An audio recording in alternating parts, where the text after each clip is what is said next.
confidence and experience with it before you go and do it, right? Like, Garrett, how many people, brand new agents, write a practice contract before they go write a contract to put in front of a client? Like, I was just thinking the same thing. It's probably one of the biggest areas that we kind of throw ourselves into of going like, okay, I think I got this right. Like, it's like, wait. Before you ever went out to go show property, before you ever had that client, it's like, let's start writing some offers. Let's pick properties. Let's write offers on them. Let's put all the nuances in. What if I wanted to buy this house? And just sit there and write it out and get it all formulated out so you can be like, all right, so now this is prepared.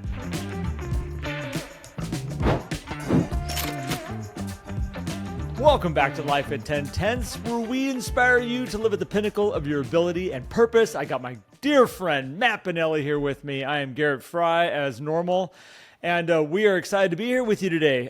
If you want more of what we've got going on, go to lifeat10tenths.com. You can find out everything that we're about, what we have to offer. You can also just go grab our app on any of your app stores, and you can join us in that way. And we've got all kinds of cool stuff going on behind the scenes if you want to know more. So you can do that with Matt. But let's jump into an episode today. I am excited because we are going to help people understand. Please stop practicing on your people. why does this, why do we have to do this all the time? I know why. And I'm not upset that people do this, Garrett, because it's hard. It's like, well, it's like anything. A lot of people say, well, you got to get in there. You got to do it to get better at it. And that's true. Real world scenarios are going to make you better. However, there are ways to also prepare. I mean, we've talked about practice before. We've talked about visualization. We've talked about, mentally rehearsing everything that's going to happen.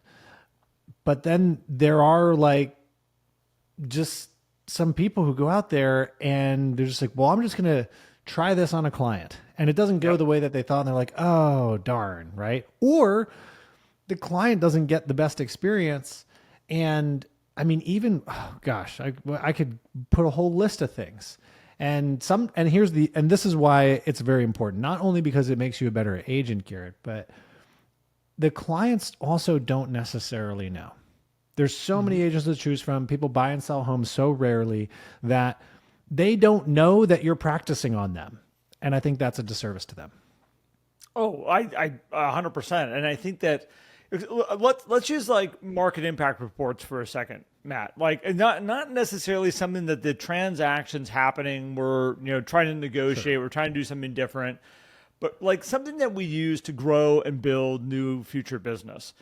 So I think it's interesting. So here's an annual report. We're supposed to be getting together with people, and I find there's two areas that people break down with doing a real estate review. One is the creation of it. Stops so many people where they're like, what do I put in? What's the newsletter? What's the opening letter supposed to be? How much data do I put in? All the stuff. It turns into trying to run through molasses, and then they're like, oh, I'll come back to this later. I don't have time to do this.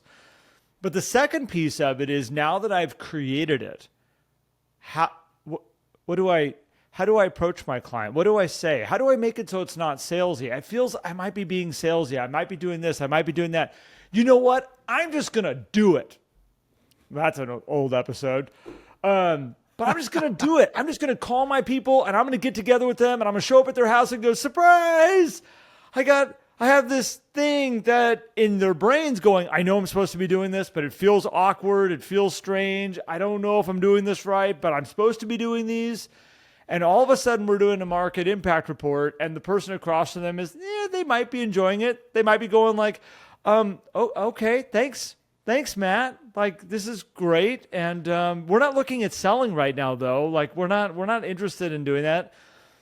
And we leave and we go, that kind of felt like an unfolding lawn chair. Like, I don't know if this is really comfortable, that worked the way that I thought it was going to work. Like, all right, so here's the problem.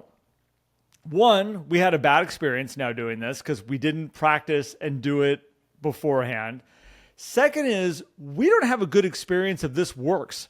Like, this is where I find people, Matt, that go like, yeah, I did one of those once. It was awkward. It didn't feel right. It's just not my system.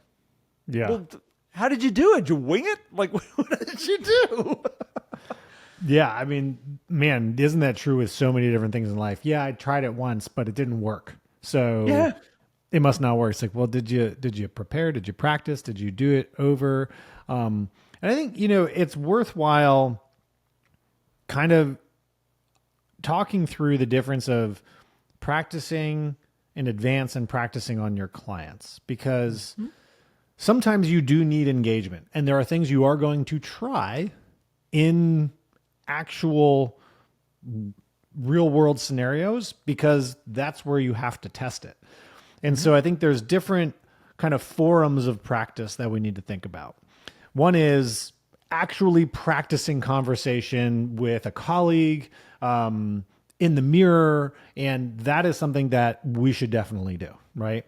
With like the market impact reports, it's preparing a process of like, well, what do I really want this to look like end to end? And what do I want to get out of it? I can't necessarily practice, but then there's also sample practicing, where you do go out to trusted clients and friends and family and say, hey, I am implementing this into my business. Would you sit with me and go through this? Because I know this has a lot of value for you. I just want to make sure I have it perfect to make sure that you're getting all of the value that I want to deliver. And so you kind of have these, I can practice with colleagues, just practicing conversations, practice negotiation scenarios, think through things. There's preparation of process, and then there is sample testing, and then there is just getting out there and doing it. And most of the things that we get out there and do can go back to one of these three kind of practice scenarios, so that at least you have some level of confidence and experience with it before you go and do it, right? Like, Garrett, how many people, brand new agents, write a practice contract before they go write a contract to put in front of a client? Like, I was just thinking the same thing. It's probably one of the biggest areas that we kind of throw ourselves into, of going like, okay, I think I got this right. Like, it's like, wait. Before you ever went out to go show property, before you ever had that client, it's like, let's start writing some offers. Let's pick properties. Let's write offers on them. Let's put all the nuances in. What if I wanted to buy this house? And just sit there and write it out and get it all formulated out, so you can be like, all right, so now this is prepared to go and share. Now I think this goes back into your colleagues in your office, Matt, too, is that I found when I was first getting into real estate and I would go and do that, I would sit down with another agent and they would be like, oh, there's different terminology I would use in writing this. And this is why. This is the different verbiage that you can use. This is different wording that you would want to have. And it's like, oh, that's it. I never thought about looking at it that way. Or this is more of a could stop the negotiation, where this one opens up the negotiation a little bit more, just in wording this a little different way. That practicing before you go, being able to have these conversations with your managing brokers, with your trusted colleagues, means that you are going to bring a better game when you get that chance to actually go and do it for real. yeah. And I think that, this also goes back to, we got vendors, everybody we work with, how we approach them, how we there's just different ways that we can sit down, practice these types of conversations so we can get to where we want to go. Yeah. Well, man, the whole beginning stages of things, that when I was a managing broker, on my new agents, we would go through a listing scenario. Show me this property. Guide me through this listing. I'm going to be the seller and you're going to be the agent coming into this house, and we're going to practice just that interaction, that conversation, to get them comfortable. And I think the majority of agents out there, Garrett, go into their first one. Now, once you get past certain things, if you have practiced on your clients in the past and everything, like you have learned, like that can work. It's just an unfortunate way of growing, when you can actually grow so much faster if you're able to manufacture some of these scenarios in front of, and finding a good mentor who can help you understand what scenarios do we need. Because I think this is why I don't get upset with people who, quote, practice on their clients, is I think a lot of agents, Garrett, don't know what they need to prepare. They get into it. They're like, oh, I didn't realize that this is what goes down when you're showing somebody a vacant property. I didn't realize that this is what could happen when I'm going on a listing consultation and only one of the selling clients is actually present for it. So having somebody, a manager, a mentor who can also help you with those kind of, this is what you might encounter, then will help you set up the practice scenarios in order for you to then be able to practice. I remember when I first got into real estate and I sat down with my managing broker and I said, okay, give me like the top 5 scenarios that I'm going to get, in negotiations or types of contracts that I have. And I remember he looked at me like sideways and he's like, dude, you're asking the impossible. Like I could write contracts all day long and we're not going to have one that actually is the same or looks the same or different. It's all going to be different. But I do think, when I was talking about vendors, Matt, where I was kind of going with that was like, there are times when you're going to get an inspection report that comes back that is brutal. Mm-hmm. It's got major issues in it, major stuff that's going on. Well, let's present that situation where you are the seller that is, sitting on the other side of the table, and I'm going to sit down with you and be like, well, we got the inspection back. And here's all the things that are here, where you could have that seller go from a feeling like, this is so great, we're so excited, we're selling our house, to all of a sudden they're at a level 1000 of going, well, we're not doing all of that, and and it's just like, whoa, like, hold on, I'm gonna help guide you on how we're gonna handle this and what our options are to submit to the buyer, to submit to how we're gonna what we're gonna do. These are practice scenarios in controlling your energy, controlling the direction of the conversations, being able to offer solutions that, yes, Matt, we learn a lot by practicing on the clients. I get it. But if you look back where major growth happens for most people, it happens in moments that you fail. Failure is a place that a lot of times you go, that didn't work. We're not doing that again. We're going to try it a different way next time. I think we need to remove how many points of failure you have when somebody has hired you to do a job for you. And that means you have to fabricate situations for you to fail at over here on the side to then go, okay, learn. Because, we all know an agent, and some of you may be going, oh, it might be me right now, that you learn by getting sued. Or you learn by getting reprimanded by your managing broker or owner of the company. And you're like, wow, I'm never doing that again. That was really painful. We want to try to eliminate those as much as possible. Like that is the worst type of failure that you want to have. If we can fabricate them over here, learn, practice. Hopefully we're going to go out when it's game time and we're going to bring our best game we possibly have. And that should be the goal. Well, I love how you said removing points of failure and getting out there with the play. Like most of the time, I would probably say all the time, like you watch football teams on the field, they're not going to go run a play that they have not run in practice, right? They're not going to be like, oh, hey guys, I just came up with this play idea. Now I'm sure maybe it's happened, in some weird scenarios or in the movies, but they've run that play before, even if Matt, only once in practice. If you've ever seen a team that is pissed off on the field, watch it when they start running plays that they are not communicating correctly. Watch the quarterback. Oh yeah.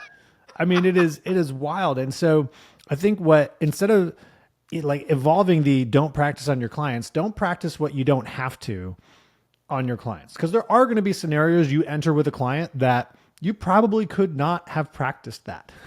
There wasn't something that you could have made up, but you can at least go into it with experience of, okay, here's maybe how we manage this. But there's so many things when it comes to running a buyer seller process that you can practice, build experience with, or at least plan out before you actually go engage it with a buyer or a seller.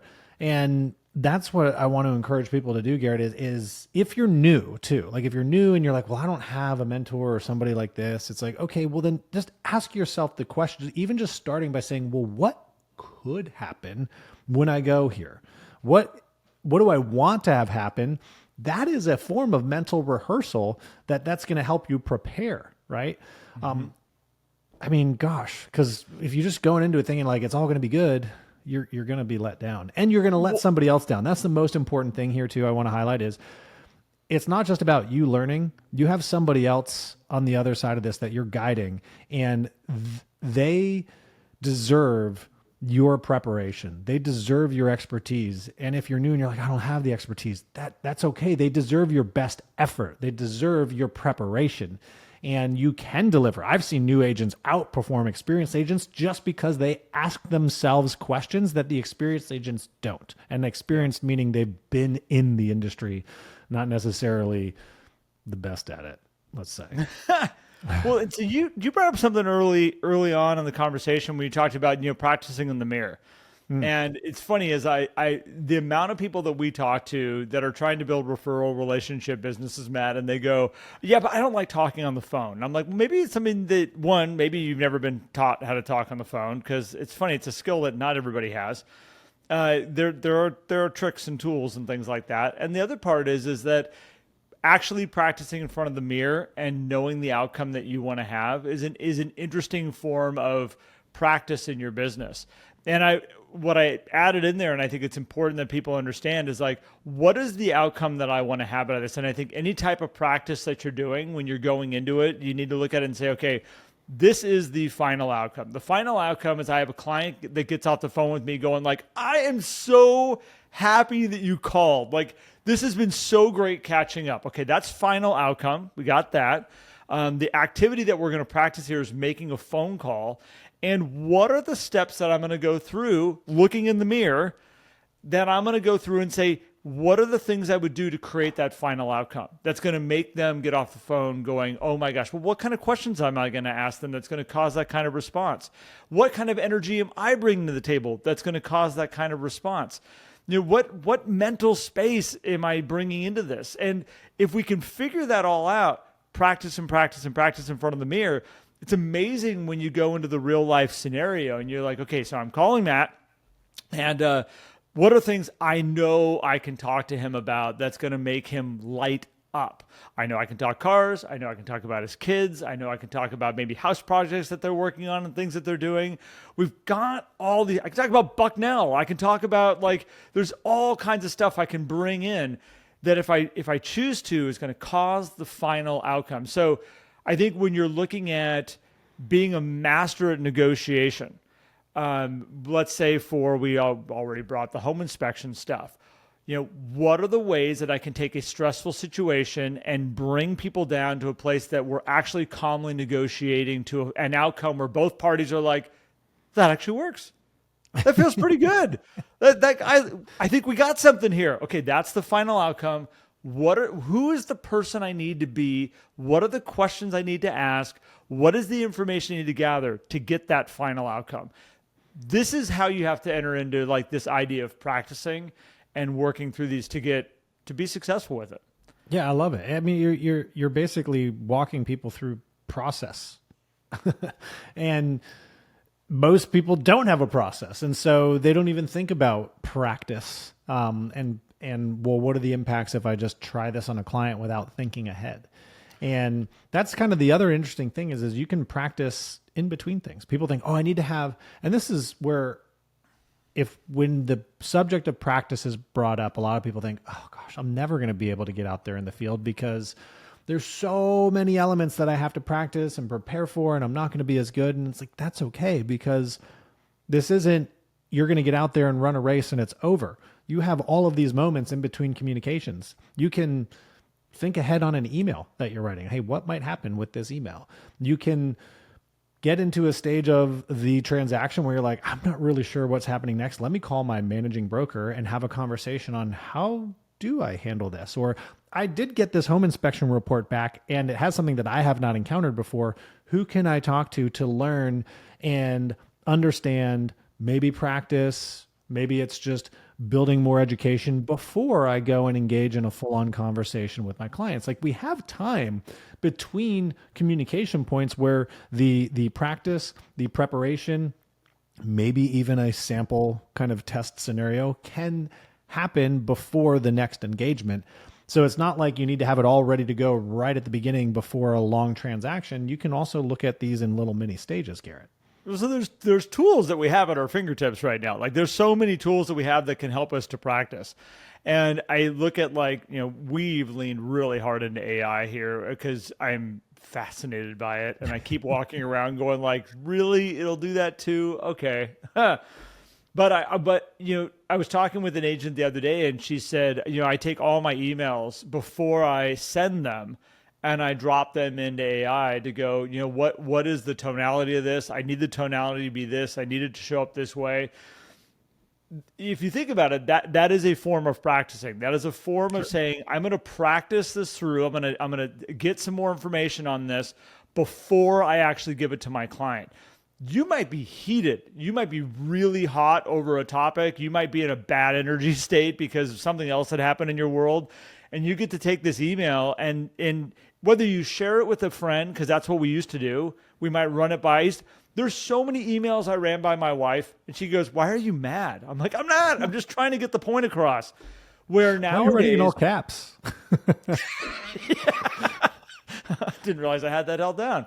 I think there's the other side of it, which is like we have these tools now where we can practice an email going, what is the tone that is coming out of this email and what is the maybe the emotional response that this might cause on the other side of the recipient of this. You actually have the tool to do that right now. It's in your computers. You all have it. And this is a great way to say, well, what if I wanted a different energy to it? How would I change some of my words in here? What are some words I might want to take out and replace with other words?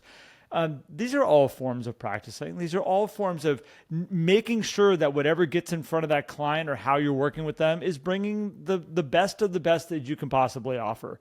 Yeah. We should use these tools. Tools. This goes back to don't practice on the client. Yeah. And, I think that brings up too of just kind of having an understanding and awareness of what needs to be practiced versus what's not. And I think looking at your scenario and your clients is asking the question, and this kind of comes back to what we said on our prior episode. It all comes back to asking questions, but asking yourself the question is the client experience going to change based on X, Y, or Z? It's a great question.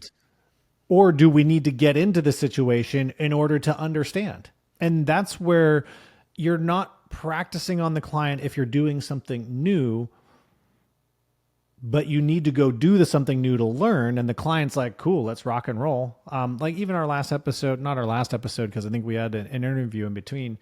We're recording in advance here of the reverse offer. Like if you've never done one before, okay, we can practice writing it. We can script it all out. But until you actually deploy it, you have no idea how it's going to be received, because that's not something you can practice on a random buyer. You can run through certain things, but there are certain elements of return energy that you're going to find out when you go into it, as long as everybody knows what's going on. Like, cool. You don't have to tell people it's your first time.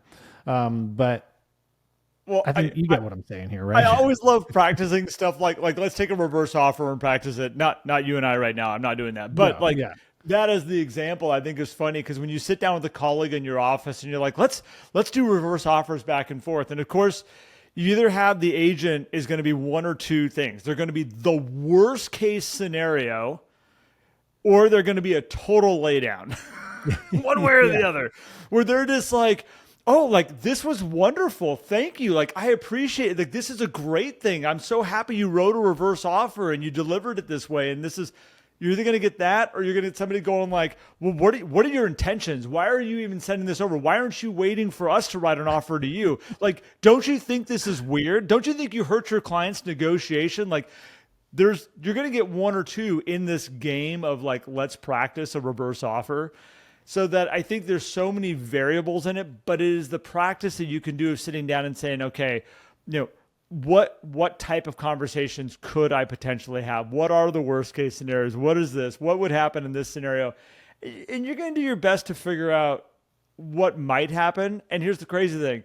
You're probably not going to have practiced the right thing, but you've hit on some of the topics, because there's too many variables. You can't bring it all in. And, and this is where I think you can't practice enough to be the best in the real world, right? Meaning you should practice more, and also the more practice may not all of a sudden make you better over here. I mean, it will marginally. It's like car racing, Garrett.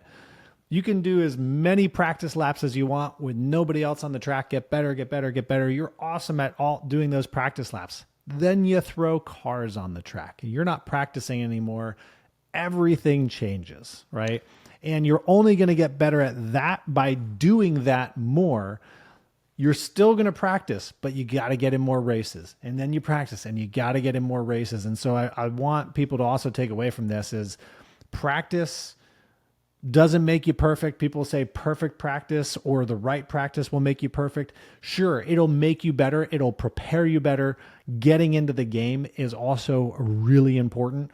Just make sure you are asking yourself, can I practice? Can I prepare? Can I run sample tests before getting in there so I have some level of experience instead of having no level of experience? And I think that is the big difference. So I'm going to share an example that I have shared on a podcast previous. So anybody who's been listening to us for long term might go like, oh, I remember this story. Some of you this may be new for. But I do a lot of track days. I love track days. I like taking my car out and putting it through its paces on a professional circuit. It's super fun. You should go try it sometime. Take your daily driver and go burn the tires off it. That's my theory. Now, this is a shout out to Lucas, who works at Hooked on Driving, because we went to Laguna Seca here maybe it was about a year and a half ago. We were down at Laguna Seca. And they set you up with a professional driver. So Lucas sat in my passenger seat, and we went out, and he's basically telling me, okay, you need to be over on this side of the track. You need to be on the accelerator right now. Don't brake till I say brake. And then it's brake, brake, brake, brake, brake, brake, brake as hard as you can. Hit this apex and back on the accelerator. Now he sits there in the car with you and guides you around this track that you've never been on, so you can get the understanding of it, figure it out, and over time, throughout the day, your lap times get faster and faster and faster. Now, at some point, they're like, would you like to ride in my car? And Lucas had like a 1980-something Toyota Supra. And I'm like, kind of chuckling about it as we get into it. It's like, it's rough. It's really rough.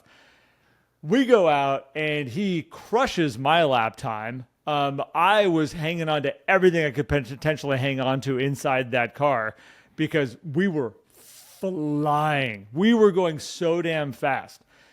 The reason I share this, which I think is interesting, because I walked away from that experience going, wow, that's a professional that's been on this track, has understood this track over the years, has gotten to know all the dude's only 18 years old, by the way.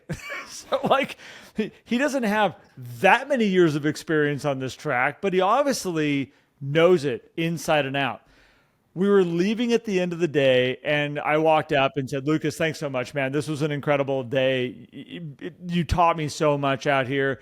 And he goes, could you tell it was my first day that I've ever been on this track? I'm like, I'm sorry. He goes, I've never raced here before. He goes, I've never been on this track. He goes, I actually live up in Northern California. He goes, I don't usually come down here. And he said, I've been preparing for the last couple weeks every day.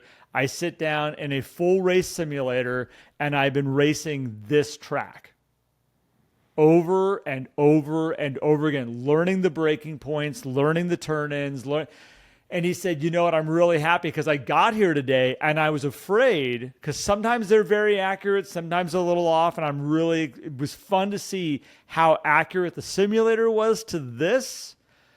But at the same point, he wasn't practicing on me. He gave me an experience that I walked away going, Lucas is a driver like I've never seen before. But if he had not have done that and was coming out and wandering around, there's a very good chance I would have asked for a different coach.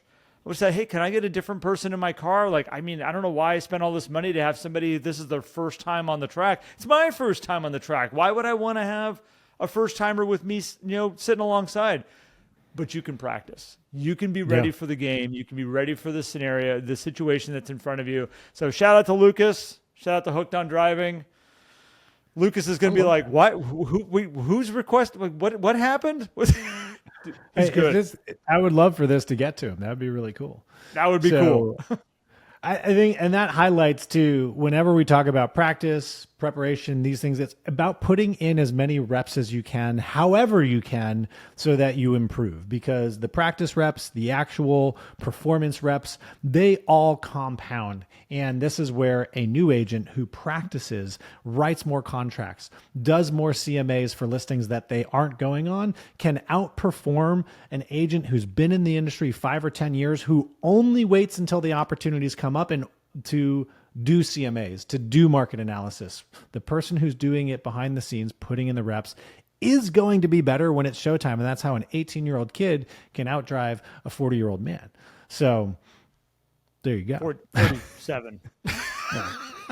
You know what I mean? So trying to bring you down a little bit, man. You know, Sorry, you're doing great. I appreciate it, Matt. Trying to help. So guys, thanks so much for tuning in to another episode of Life at 10 Tenths. If this was your first one, we hope you enjoyed it, and you probably did if you made it all this way. If you're listening, you can also check us out on YouTube. You can go watch us and listen to us that way, and you can also comment below YouTube, so make sure you subscribe and hit the bell so you know when more videos come out there. And also go download our app. Head to lifeat10tenths.com if you need to go there, or go to your app store and just search Life at 10 Tenths. Hop into our community and experience all that we have to offer. We have some really cool stuff. The Inside Track, which gets you bonus content, and it's a completely amazing value. I don't know if that phrase works all together, but it is awesome. There's bonus videos, mindset videos, win the morning prompts. There's a lot of extra content in there for very, very low investment. And then we have our group coaching, which is incredible. You get to interact with other people who are looking to grow and build an incredible community. The energy in there is just amazing. We'd love to see you in there in the 11 circle. But guys, keep tuning in. Most importantly, we appreciate you guys. We love hearing from you guys too. I get emails and messages from podcast listeners, and we love it. It makes us feel good because we love helping you guys grow. And so keep at it and share this with someone who you might think needs to hear this today too, who needs to put in a few more reps. Share it out. So thank you guys. Thank you, Garrett. Thank you, everybody. Appreciate you. We'll see you soon.